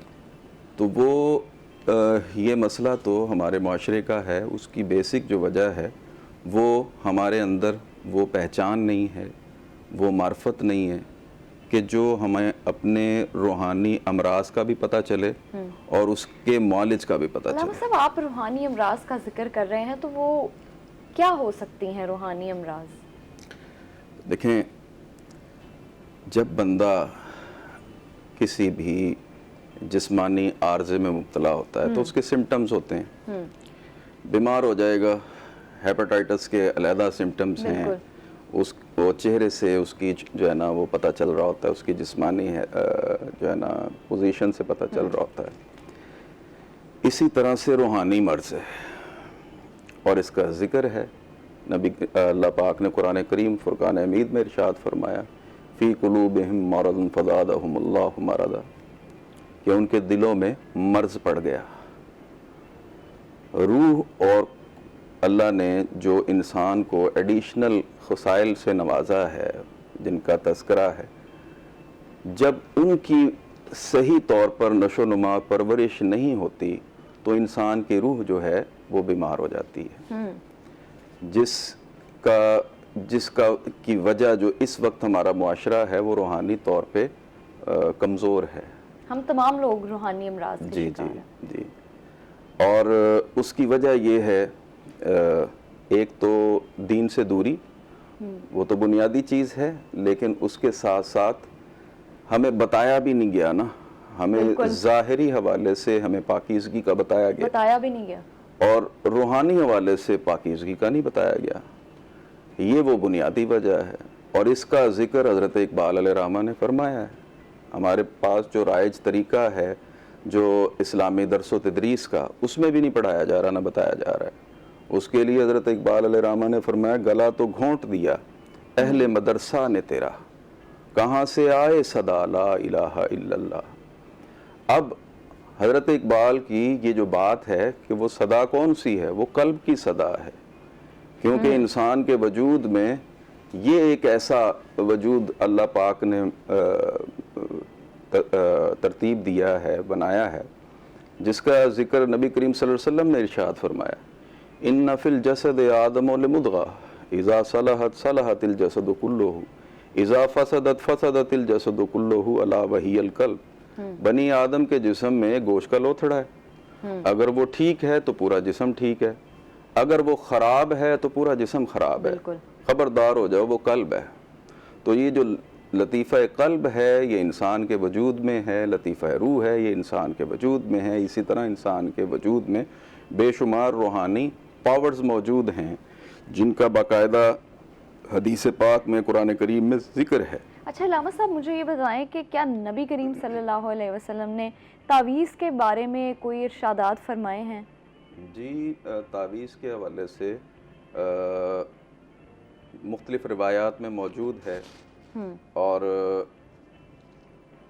तावीज़ बेसिकली होता क्या है, एक तो ये देने वाले के ऊपर डिपेंड कर रहा होता है। अगर वो इल्म जफ़र का माहिर है, इल्मुल आदात जिसको कहते हैं, जैसे बिस्मिल्लाहिर्रहमानिर्रहीम के 786 अदद हैं इल्म जफ़र की रूह से। बिस्मिल्लाह को अपने साथ अगर बंदा रखता है तो उसकी बरक़ात हैं। इसमें अल्लाह के 66 हरूफ हैं, इसमें मोहम्मद सल्लल्लाहु अलैहि वसल्लम के 92 हरूफ हैं। ये इल्मुल आदात का एक इल्म है, उसको इल्म जफ़र कहते हैं और इनके अंदर एक पावर है। अच्छा, उस पावर को जानने वाला वो इल्म जफ़र का माहिर है और उसको अगर उसमें कमांड हासिल हो जाए तो उसको उसका ज़िक्र है, एक कौम थी जो अपने इल्म की बुनियाद पर ना उनको गर्क किया गया था। अच्छा। जी। अब जिसको यूनान कहते हैं, पहले इसको कालका कहा जाता था। यहाँ पर वो बस्ती थी। इसका इल्म इतना ज़्यादा हो गया था कि ये अल्लाह के कामों में दखल अंदाजी किया करते थे अपने इल्म की वजह से। इनका इल्म इतना बढ़ गया था कि लोहे महफूज पर जो लिखा जा रहा होता था तो ये उसको भी जो है ना देख लिया करते थे, और उसके मुताबिक अगर कोई चीज़ वकूफ़ पजीर होती है तो वो पहले बातिन में उसका फ़ैसला होता है और फिर ज़ाहिर में इम्प्लीमेंट होती है। बातिन में लोहे महफूज पे ये लिखा जाता है और उसके मुताबिक फ़रिश्ते फिर इस दुनिया के नज़्म नस्क को चलाने के लिए अपने अमूर सर अंजाम देते हैं।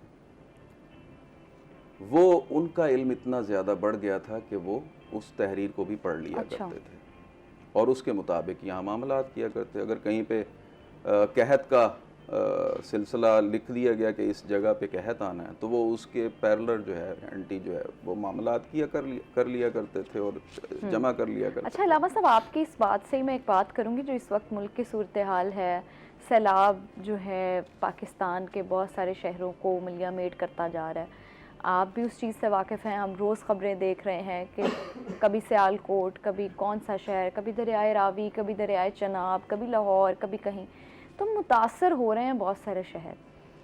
मैं सवाल आपसे ये करना चाहूँगी कि बहुत सारे लोग कहते हैं जी ये हमारे गुनाहों की सज़ा है। मैं इस हवाले से आपसे जानना चाहूँगी कि कुरान और हदीस की रोशनी में बताइएगा कि क्या वाकई ऐसा होता है या ये कुदरती आफात हैं जो आ जाती हैं? देखिए, दुनिया तो फ़ानी है, इसने फ़ना होना है, बिल्कुल होना, और उसके कुछ असबाब भी बनने हैं। अल्लाह पाक कोई भी काम बग़ैर सबब के तो नहीं करता ना। अगर कुदरती आफात का जहाँ तक ज़िक्र है तो इसमें कुरान करीम फ़ुरक़ान हमीद में जा बजा ज़िक्र है कि जो कौमें सरकशी इख्तियार करती हैं तो अल्लाह पाक उन पर अपना अज़ाब नाज़िल करता है।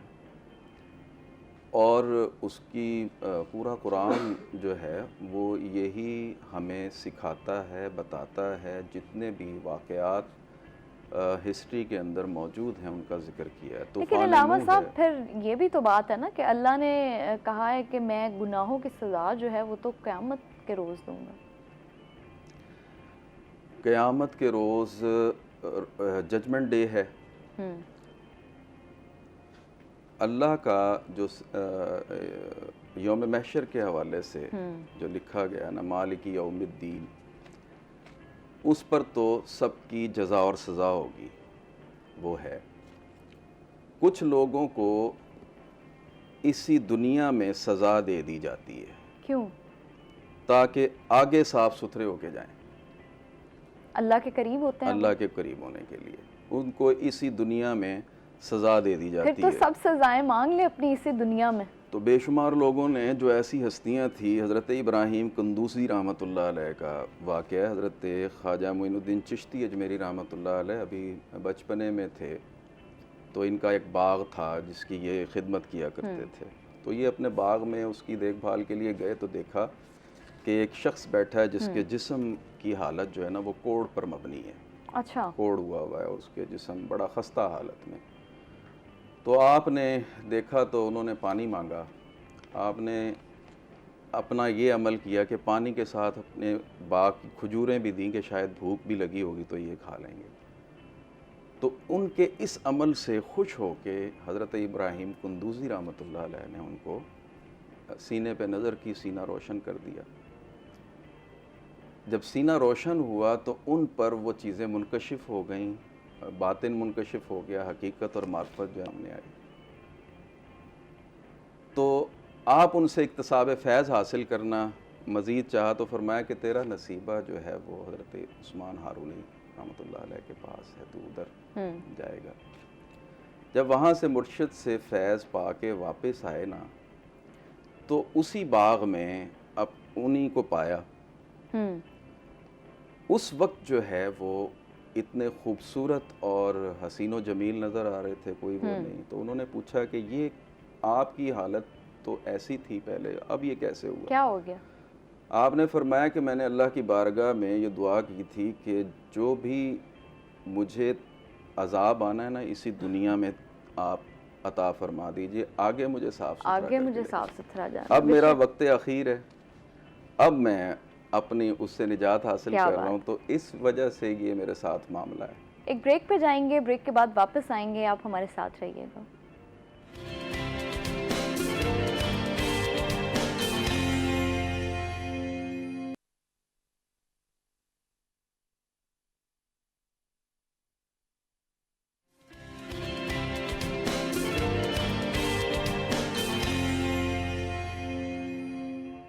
वेलकम बैक नाज़रीन। एक शॉर्ट ब्रेक के बाद हम वापस आ चुके हैं। मुझे बताइएगा अलामा साहब कि लोग बीमारियों से बचने के लिए तावीज़ का सहारा क्यों लेते हैं?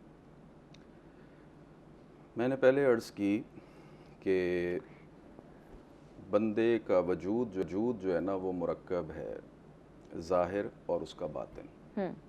ज़ाहिर में जिस्म है, इसकी जिस्म की पाकीज़गी के लिए एक पैरामीटर है। हम इस जिस्म को पाक करते हैं पानी से और मिट्टी से। पानी अवेलेबल ना हो तो पाक मिट्टी इस जिस्म को पाक और साफ़ करती है। ये जिस्म पाक और साफ़ होता है तो ये बीमारियां उसको कम से कम लगती हैं। इसी तरह इंसान का वजूद जो रूहानी है वो बातनी है, उसकी रूह है। अब जब वो वजूद नापाक होता है ना तो उसका इम्पेक्ट भी इस जिस्म पर भी आता है, बिल्कुल ठीक है जी, और उसकी रूह पर तो आता ही है। अब दो तरह की ताकतें हैं जो इस हवाले से मौजूद हैं, वो जिस्म को भी नुकसान पहुंचाती हैं और रूह को भी नुकसान पहुंचाती हैं। जिस्म को पाकीज़ा करने के लिए, साफ़ सुथरा करने के लिए, सेहतमंद बनाने के लिए वो पैरामीटर्स दिए हैं। अगर आपको ज़्यादा प्रॉब्लम आ गया है तो फिर उसके लिए आप डॉक्टर अच्छा, के पास मिसाल के जाते तौर हैं। पे अलामा साहब, मुझे कोई बीमारी हो गई है, कोई भी आप समझ लें, बुखार हो गया या कुछ भी हो गया, शुगर की बीमारी हो गई या ब्लड प्रेशर की, तो क्या लोग तो ऐसी बीमारियों के लिए भी तावीज़ लेने के लिए चले जाते हैं? इस हवाले से आप क्या कहेंगे? इसमें यूँ है कि अगर जिस्मानी आर्जा है ना तो वो जिस्मानी इलाज से ठीक होगा। हाँ, अगर रूहानी आर्जा है तो वो जिस्मानी इलाज से ठीक नहीं होगा। अब देखना ये है कि जिस्मानी है या रूहानी है। आप इलाज दोनों तरह का मौजूद है, रूहानी भी और जिस्मानी भी। अगर जिस्मानी इलाज से उसको फ़र्क नहीं पड़ा ना तो इसका मतलब है ये रूहानी मर्ज़ है। अच्छा, फिर कुछ लोग ऐसे भी होते हैं अलामा साहब, हमारे पाकिस्तान में एक ऐसी बीमारी है कैंसर जिसका नाम है, वो बीमारी एक तो लोगों में आम भी होती जा रही है, फिर यह है कि उसको बड़ा सवेयर कहा जाता है उस बीमारी को। लोगों को जब पता लगता है कि जी हमें ये डायग्नोज हो गई है, कुछ लोग ऐसे हैं जो फ़ौरन तावीज़ों की तरफ भागते हैं, क्योंकि उन्हें कहा जाता है कि जी फ़लाँ शहर में फ़लाँ जगह एक आलिम बैठा है, वो जी फूंक मारता है और आप ठीक हो जाते हो, वो जी आपको पानी पढ़ के देता है, आप ठीक हो जाते हो, वो जी आपको तावीज़ देता है, आप कुछ दिनों में ठीक हो जाते हो। तो इस हवाले से आप क्या कहें? देखें, बीमारी लगती कैसे है? बीमारी जब इंसान के जो लाइलाज होती हैं ना वो हो जाती हैं जो उसके ब्लड में शामिल हो जाएं, उनके अच्छा। जरासीम। जैसे आपने देखा होगा नशई होते हैं, नशा करते हैं, और निकोटीन की मिकदार उनके ब्लड में शामिल होती रहती है। फिर जब ब्लड में चला जाता है तो फिर उनको लाख समझाने के बावजूद भी ना वो रुकते नहीं हैं। उसकी वजह क्या है कि वो जो बीमारी है ना वो उनके ब्लड में शामिल हो गई है। जो ब्लड में है वो ब्लड सेल्स हैं, वो एक मुकम्मल मखलूक है। अच्छा जी, जिसको ये ब्लड सेल्स कहा जाता है ना, वो मुकम्मल एक मखलूक है। और ये इंसान के अंदर इस जिस्म में ये एक सिस्टम है ऐसा जो ख़ुद ब खुद बिल्टन करता है। उसको अगर वो प्रॉब्लम हो जाए, आपने देखा होगा कि अगर कोई कट वगैरह लग जाता है जिस्म पे, तो एक तो है आप उसको ज़ाहिरी तौर पे साफ़ करते हैं। अब वो ज़ाहिरी तौर पे साफ़ किया, लेकिन उसका जो रखा जाता है ना वो ये कि ये खुद ब खुद ठीक होगा। खुद ब खुद ठीक होगा। वो खुद ऐसा ही ब खुद कौन सी चीज़ उसको ठीक करती है? सेल्स। वो उसके सेल्स हैं। वो उसके अंदर वो मैकेनिज्म है जो अल्लाह ने अल्लाह ने हुआ है, रखा है। जो वो खुद ब खुद उसकी रिपेयरिंग शुरू कर देता है। तो जो बीमारी खून में शामिल हो जाती है उसका इलाज इनके पास तो नहीं है, डॉक्टरी के पास तो इलाज नहीं है। इसी उसके लिए फिर किसी रूहानी जो है ना मुआलिज के पास जाया जाता है। हज़रत इकबाल ने फरमाया दम आरिफ नसीम सुबह दम है।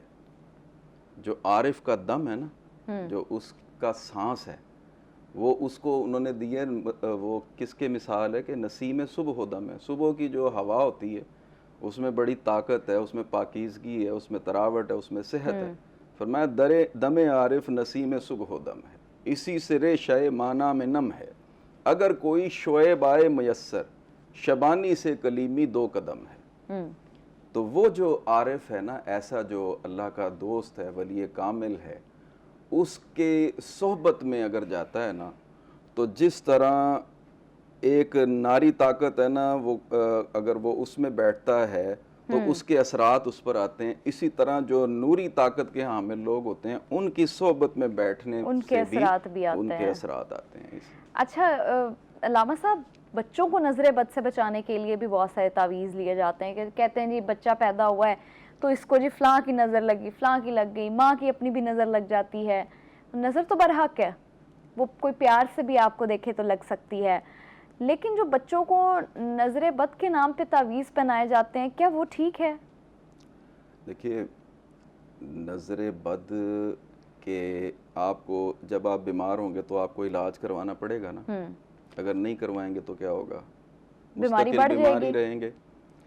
इसी तरह जब इस चीज़ का भी ना इलाज करवाना पड़ता है, उसके लिए आपको किसी रूहानी मौलिज की तलाश होगी ना। अब ये आप पर मुनहसर है कि आप अपनी तलाश में कितने जो है ना वो एजुकेटेड हैं। अगर आप किसी के पास, ऐसे बंदे के पास चले जाएंगे, ये जो तावीज़ है ना, इसमें देने वाले के ऊपर भी के ऊपर ही तो डिपेंड किया जा रहा होता है। अल्फाज की जो तासीर है, कुरान तो सब लिख रहे हैं, तासीर किस में है? और नीयत तो दिल के इरादे का नाम है ना। उससे पहले तो इखलास आएगा ना। नीयत खालिस हो जाएगी तो वो उसका इरादा भी खालिस हो जाएगा। जब बंदा जो इस मनसब के ऊपर है कि वो ये काम कर रहा है, अगर उसमें तासीर है तो वो तासीर कैसे है? देखिए, ये वजूद है, एक गिलास है, वो अगर नापाक हो जाए, उसमें गलाजत हो, तो पानी डालेंगे तो क्या होगा? गंदा होगा। वो भी, हालांकि पानी तो पाक था ना, पानी पाकीज़ा था, लेकिन उस वजूद में आया तो वो नापाक हो गया।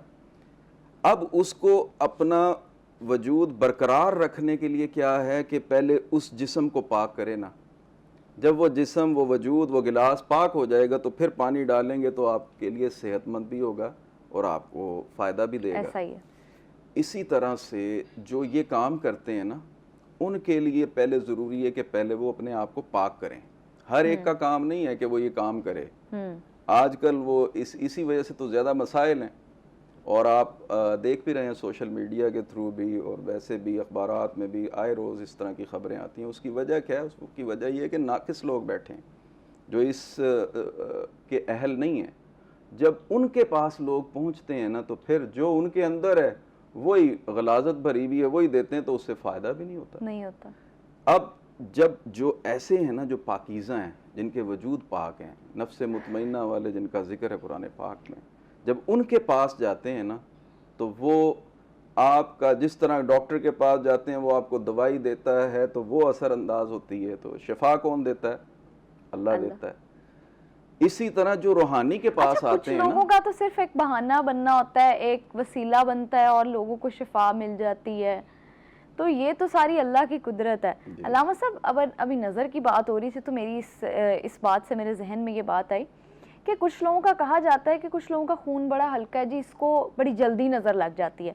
जैसे मैं बचपन से लेके अब तक मैं सिर्फ अपने घर में यही सुनती हूँ, मुझे बुखार बड़ा होता था, मैं बड़ी बीमार रहती थी। अक्सर ही किसी ने घर आना या देखना या मैंने कहीं चली जाना, मैं शरारती भी थी, बोलती भी बहुत थी, तो मुझे कहते इसको बहुत जल्दी नज़र लग जाती है, तो बीमार हो जाती थी बहुत जल्दी। तो क्या ये हकीकत है? जी, नज़र लगती कैसे है, पहले तो ये बता देता हूँ।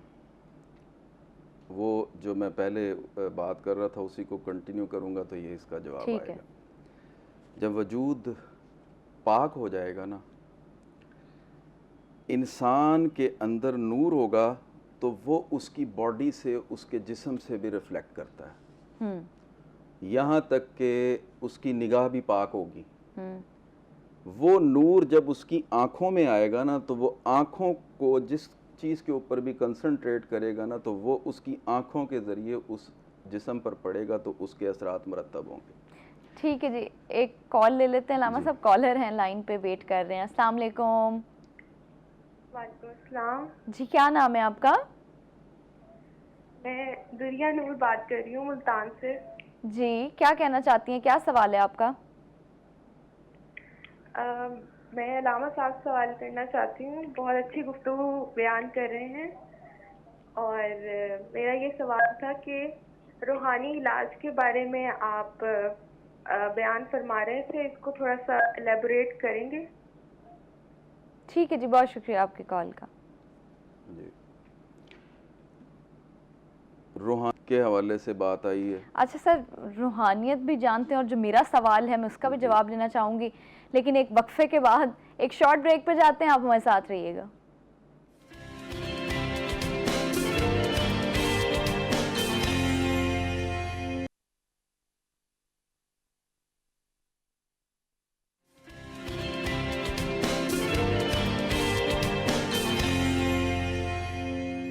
वेलकम बैक नाज़रीन। एक शॉर्ट ब्रेक के बाद हम वापस आ चुके हैं। अच्छा अलामा साहब, मेरा आपसे वही सवाल है, क्योंकि एक कन्फ्यूजन है जो मैं क्लियर करना चाहती हूँ। देखिए, कुरान करीम फुरकान हमीद में जो आखिरी 2 सूरतें हैं ना, उनका आप मुताला करें तो आपको उसमें पता लगता है। सूरह फलक में अल्लाह पाक ने फरमाया, मिन शर्रिन नफ़्फ़ासाति फ़िल उक़द व मिन शर्रि हासिदिन इज़ा हसद। ये जो गिरहें बांध कर फूंकने वालियों के शर से महफूज फरमा, ये जादू करने वाले, गिरहें बांध के फूंकने वाले, ये जादू है। और हसद के हवाले से है कि और हासदीन के हसद से बचा जब वो हसद करें। अब हसद क्या है? हसद के मुतालिक है कि ये नेकियों को ऐसे खा जाती है जैसे आग लकड़ियों को खा जाती है। हसद एक बीमारी है, ये बातनी बीमारी है, रूहानी बीमारी जिसका आप जिक्र कर रहे थे कि रूहानी मर्ज होते हैं। जी। ओके। अब वो अगर इंसान के अंदर है तो वो अगर नेकियां कर रहा है, उसे पता ही नहीं है कि वो अंदर ज़ाया होती जा रही हैं, क्योंकि वो एलिमेंट, वो बीमारी उसके अंदर मौजूद है, उसका तो वो इलाज कर नहीं रहा। तकब्बुर, नबी करीम सल्लल्लाहु अलैहि वसल्लम ने इरशाद फरमाया, जिसके अंदर तकब्बुर है ना, वो हम वक्त का गुनाहगार है और लानती है, और वो जन्नत में दाखिल नहीं होगा, वो दोज़ख में रहेगा।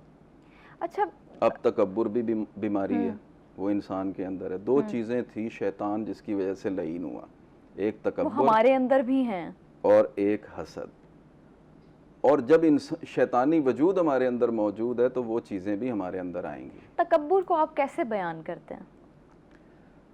तकब्बुर किब्र के हवाले से है, और इसकी जो बीमारी का जो मकाम है ना, वो सीने का सेंटर है। यानी कैसे पता चल सकता है कि ये इंसान तकब्बुर में मुब्तला है? आप देखें, तकब्बुर जब आता है तो वो क्या करता है? क्या आप करता उससे बात करेंगे ना, या उसके करीब होंगे, उसके मिजाज के बरखिलाफ अगर कोई चीज़ होगी तो वो, और जिससे उसको ख़तरा महसूस हो कि ये शायद मेरा मकाम हासिल कर लेगा और मुझे जो है ना वो नीचा दिखाया जाएगा, जैसे कि शैतान के अंदर वो पैदा हुआ था। अब उसने क्या किया? उसने कहा मैं इससे बेहतर हूँ। जो बेहतरी का जो एलिमेंट है ना, वो इंसान के अंदर अगर हो तो ये तकब्बुर है कि मैं बेहतर हूँ। अल्लाह को आजिज़ी और इनकसारी पसंद है, जिसका आजकल हमारी नौजवान नस्ल ईगो का नाम भी देती है। जी, ठीक है। अच्छा लामा साहब, एक कॉलर लाइन पे हैं, इजाज़त हो तो कॉल ले लेते हैं। जी अस्सलाम वालेकुम। जी वालेकुम अस्सलाम। क्या नाम है आपका? जी मोहम्मद इमरान नाम है। मोहम्मद इमरान। इमरान साहब जी बताइए, क्या सवाल है आपका? जी मैं ये पूछना चाहता हूँ मौलाना साहब से कि नज़र जो लगती है और कुछ लोग जादू करते हैं, तो जिन लोगों पे नज़र लगे या जादू लगे, इन दोनों में कैसे फ़र्क किया जा सकता है? क्या दोनों में ठीक है, कोई मुताबिकत है इसमें? ठीक है जी, बहुत शुक्रिया आपकी कॉल का। अलामा साहब, सवाल का हम जवाब आपसे लेंगे, लेकिन चूंकि वेदर अपडेट लेना बहुत ज़रूरी है, जो मुल्क के इस वक्त हालात हैं, हमारे शहरों की इस वक्त सूरत हाल है, हमारी कोशिश है कि हम आपको तमाम अवेयरनेस और आगाही देते रहें, इसलिए वेदर अपडेट की तरफ जाएंगे। हमारे साथ बिलाल यूनुस मौजूद हैं, बताएंगे कि आज मुल्तान शहर का मौसम कैसा है और आइंदा आने वाले 3 दिनों में मुल्तान शहर की क्या सूरत हाल रहेगी। जी बिलाल। जी बिल्कुल, शहर औलिया के मौसम के हवाले से बात करें तो मुल्तान शहर और गिरदोनवा में आज महकमा मौसमियात के मुताबिक मतला जुज़वी तौर पर अबर आलूद रहेगा, जबकि मुल्तान शहर में सुबह से ही सूरज जो है वो अपनी आबोताब के साथ चमकने लगा है, जिसके बायस जो है वो मुल्तान शहर में जो है वो हब्बत ज़दा माहौल और गर्मी जो है वो महसूस होने लगी है। जबकि महकमा मौसमियात के मुताबिक जो मौजूदा दर्जा हरारत बताया जा रहा है वो इस वक्त तकरीबन 33 डिग्री सेंटीग्रेड बताया जा रहा है, जबकि गर्मी और हबस की वजह से जो है वो महसूस जो दर्जा रद्द किया जा रहा है वो तकरीबन 38 डिग्री सेंटीग्रेड तक किया जा रहा है। इसी तरह महकमा मौसमियात की जानिब से बताया गया कि आज ज़्यादा से ज़्यादा दर्जा रद्द जो है वो तकरीबन 38 डिग्री सेंटीग्रेड तक जाने का इम्कान है, जबकि कम से कम दर्जा रद्द जो है वो तकरीबन 29.3 डिग्री सेंटीग्रेड रिकॉर्ड किया गया है। जबकि हवा में नमी के तनासब की बात करते हैं तो सुबह जो है वो सुबह से हवा में नमी का तनासब जो है वो महकमा मौसमियात के मुताबिक तकरीबन 70% रिकॉर्ड किया गया है, जबकि रात के और शाम के वक्त जो है वो महकमा मौसमियात की जानिब से बारिश की भी पेशगोई दी गई है। मुल्तान शहर और गिरदोनवा में कहीं हल्की और कहीं तेज़ जो है वो गरज चमक के साथ जो है वो बारिश के भी इम्कान है। महकमा मौसमियात की जानिब से ये कहा गया कि आइंदा 2 रोज़ तक जो है वो ये बारिश का इम्कान है और आइंदा 24 घंटों के दौरान जो है वो मतला जुज़वी तौर पर अबर आलूद रहेगा। जी बिलाल, आपने हमें वेदर की तमाम अपडेट्स दी हैं। आज यानी जब मैं घर से निकली हूँ तो बहुत गर्मी थी, जो तपश थी सूरज की वो इतनी ज़्यादा थी कि पसीने आ रहे थे। तो वैसे मुझे नॉर्मली स्वेटिंग होती नहीं है, लेकिन गर्मी इतनी ज़्यादा थी कि स्वेटिंग हो रही थी। तो आज बिलाल की ये अपडेट सुन के थोड़ा सा बेहतर महसूस हो रहा है कि आज शाम में जो है वो मौसम की सूरत हाल थोड़ी सी बेहतर हो जाएगी, कदरे बेहतर हो जाएगी। कुछ एरियाज़ में जो है वो बारिश कम होगी, कुछ एरियाज़ में थोड़ी सी बारिश ज़्यादा होगी। जहाँ बारिश ज़्यादा हो वहाँ के लोग ख्याल रखें। देखें, बारिशों का जो सिलसिला चल रहा है इस वक्त, मानसून की बारिशें वो बड़ा ख़तरनाक एक रुख इख्तियार करती जा रही हैं। तो प्लीज़ कोशिश करें कि जितने भी लोग गैर ज़रूरी घर से निकलना चाहते हैं वो मत निकलें, और आप लोग जो हैं वो ख्याल रखें इस चीज़ का, क्योंकि मौसम का पता नहीं चलता वो कब कशीदगी इख्तियार कर जाता है। अच्छा इलामा साहब, चूँकि मैं बात कर रही हूँ जदीद दौर की भी हम बात करेंगे, क्योंकि कुछ लोगों का तावीज़ पर यकीन होता है, कुछ का नहीं होता। लेकिन सबसे पहले कॉलर का जो है वो जवाब दे दें आप, जिन्होंने सवाल किया आपसे, ताकि हम इसको मज़ीद आगे बढ़ा सकें। देखिए, जादू की जो कैफियत होती है ना, वो ये है कि आहिस्ता आहिस्ता असर करती है। अच्छा जी, यानी आपकी बॉडी पे उसके इम्पैक्ट आएंगे। ठीक है। और जो नज़र का इफ़ेक्ट है ना वो फौरी होगा। जादू से ज़्यादा ख़तरनाक जो है ना वो नज़र है। अच्छा, हालांकि लोग समझते हैं कि जादू ज़्यादा ख़तरनाक है। वो जादू आहिस्ता आहिस्ता असर करता है और नज़र फौरी असर करती है। नज़र के हवाले से तो यहाँ तक है कि अगर किसी को नज़र लग जाए तो जो जवान ऊँट है ना वो हंडिया में पक जाएगा। सेहतमंद और इतना तवाना जो है। अक्सर ये होता है कि कोई एक अगर कपल हो वो बड़ा अच्छा हो, लोगों को लगता है कि ये बड़ा प्यारा कपल है, वो खुश भी रहते हैं, शौहर बीवी का ख्याल रखता है, बीवी शौहर का ख्याल रखती है, तो उनको भी बड़ी जल्दी नज़र लग जाती है। सही है। तो क्या जब उनकी लड़ाई हो तो हम ये समझें कि नज़र लग गई है? देखें, एक तो नज़र की वजह से भी होता है और दूसरा एक पूरा सिस्टम काम कर रहा है ना, वो शैतानी का जो है शैतानत का है। ठीक है। शैतान की अगर हम उसकी तरफ मुतवज्जे हों, पता चल जाएगा ना कि उसका भी एक नेटवर्क मौजूद है, कर रहा है। और उसको सबसे ज़्यादा खुशी जब होती है जब मियाँ बीवी को आपस में लड़ाता है। उसका ये काम है लड़ाना। वो हुकूमतों को हुकूमतों से लड़ाता है, मौलवियों को मौलवी से लड़ाता है, मियाँ को बीवी से लड़ाता है, ये उसका काम है। ठीक तो है ये हो लामा रहा है, तो साहब, वो काम चल रहा है। एक वक्फे पे जाएंगे, हम वक्फे पे वापस आएंगे, आप हमारे साथ रहिएगा।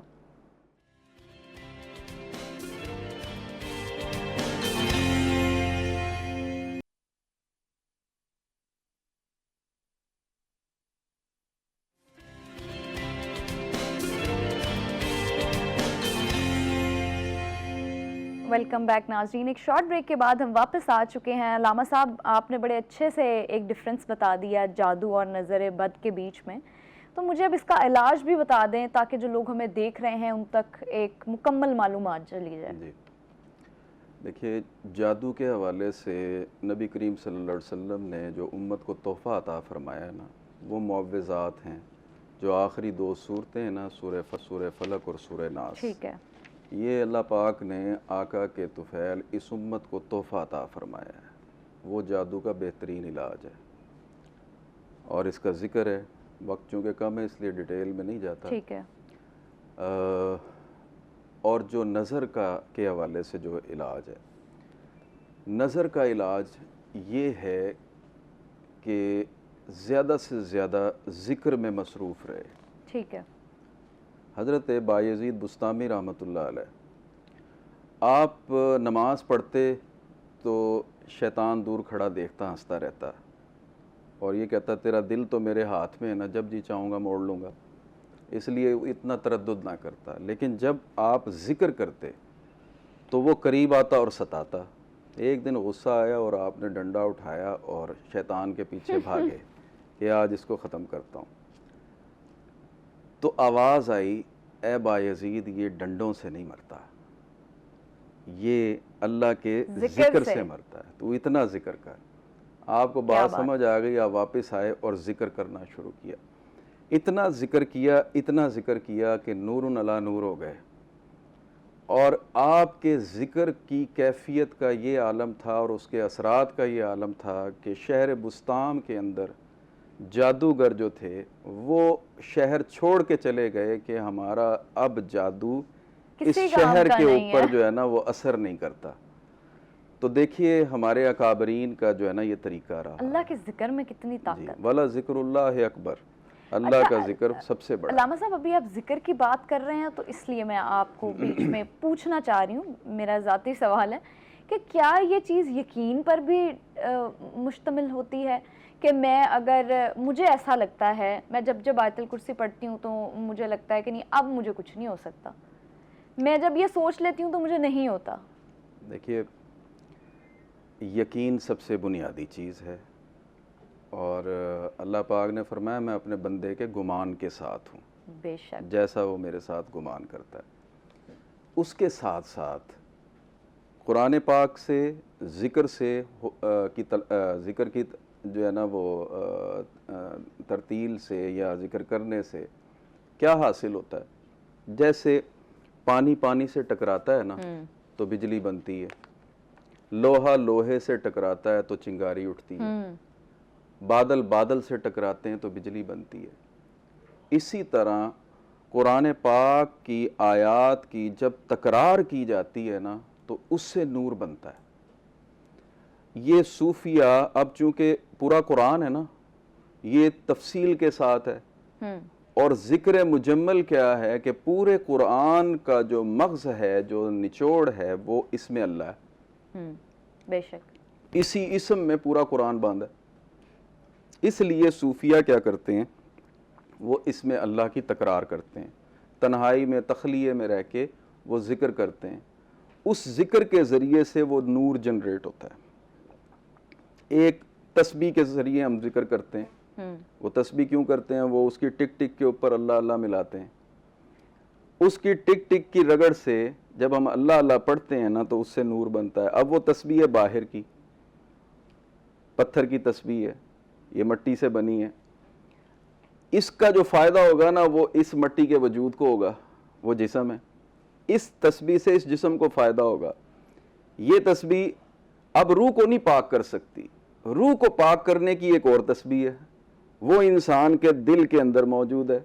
ये उसकी जो हम कहते हैं ना ये दिल पंप कर रहा है, रगड़ कर रहा है, तो ये जो इसकी टिक टिक है ना ये एक तस्बीह है। बाबुल्ले शाह साहब फरमाते हैं साढ़े मन दा मन का अल्लाह अल्लाह करदा। वो मन की तस्बीह कौन सी है? वो दिल की धड़कन है। वो कहते हैं हमने इसके साथ जब अल्लाह अल्लाह मिलाया ना, अब इससे जो नूर बना वो मेरे दिल के अंदर, और दिल का काम है खून को पंप करना। वो जो नूर अंदर दिल की धड़कनों के जरिए बना ना, वो नूर दिल की धड़कन के जरिए खून में शामिल हो गया, और जब खून में शामिल हो गया तो दिल की धड़कन ने उसको पूरे वजूद में फैला दिया। वो नूर जब पूरे वजूद में गया तो इंसान नूरी हो गया। बिल्कुल, बेशक ये वो तरीका है जिसके जरिए से हम अपने दिल को भी पाक कर सकते हैं, अपनी रूह को भी पाक कर सकते अच्छा हैं। अलामा साहब, मुझे बताइए कि तावीज़ के बजाय अगर कोई कुरानी आयात या कोई ऐसी आयात अज़कार जो हम करना चाहें तो वो भी बता दें। देखें, तावीज़ में होता क्या है, तावीज़ दो तरह के हैं ना, जो नूरी हैं तावीज़, उसमें कुरानी आयात का ही जिक्र होता है। लेकिन अगर हम पढ़ना चाहें तो वो कौन सी ऐसी आयात, दुआएं या अज़कार हैं जिनका जिक्र वो हम कर मैंने सकते हैं? पहले अर्ज़ किया कि जादू से बचने के लिए तो मुआवज़ात हैं, ठीक है, और नज़र से बचने के लिए फिर जिक्र इलाही है, सदका करना है। सदका करना, जी, सदका भी किया जाता है इसीलिए ना, ताकि वो बलाओं को टाल देता है। ठीक है। इसी तरह जिक्र जो है वो आपकी बुनियाद को मजबूत करता है। अब आप एक टेम्परेरी इलाज करवाते हैं, जाएंगे किसी से तावीज़ लेंगे, उसका मुहर्रिक वही होगा जितना नूरी इंसान होगा जिसने वो दिया, उसका मुहर्रिक भी उतना ही होगा। तो उससे बेहतर नहीं है कि अपने आप को तैयार कर लिया जाए। जब अपने आप को तैयार कर लेगा तो उसके वजूद के अंदर अज खुद एक सेल्फ डिफेंस सिस्टम जनरेट कर जाएगा, जब ये चीज़ें उस पर असरअंदाज नहीं होंगी, जैसे कि हज़रत बायज़ीद बुस्तामी रहमतुल्लाह अलैह के साथ हुआ, और हमारे अकाबरीन इसी चीज़ को हासिल तो करने के लिए नजर जाते बद हैं। से या किसी भी किस्म की नज़र से बचने के लिए कोई दुआ आप बताएंगे दुआ के जो हवाले एक से लाइन पे हो, छोटी हो, हर बंदा आसानी से उसको पढ़ सके? इसमें अल्लाह है। आप अगर करना चाहें तो ये है कि दिल की धड़कनों के साथ शुरू कर दें, अल्लाहू अल्लाहू पढ़ना शुरू कर दें दिल की ठीक है जी। धड़कनों के साथ। अलामा ये साहब, उसका बेहतरीन बहुत इलाज है। शुक्रिया, आपने हमें ज्वाइन किया और इतने अहम मौजू पर हमसे बात की। हम जाएंगे जी, अब इजाज़त दीजिए, हमें वक्त हो चुका है प्रोग्राम के इख्तिताम का। उम्मीद करती हूँ आज का प्रोग्राम आपके लिए इन्फॉर्मेटिव भी होगा। ख्याल रखिए अपना, अपने आसपास के लोगों का, मुझे दुआ में याद रखिए। अल्लाह हाफ़िज़।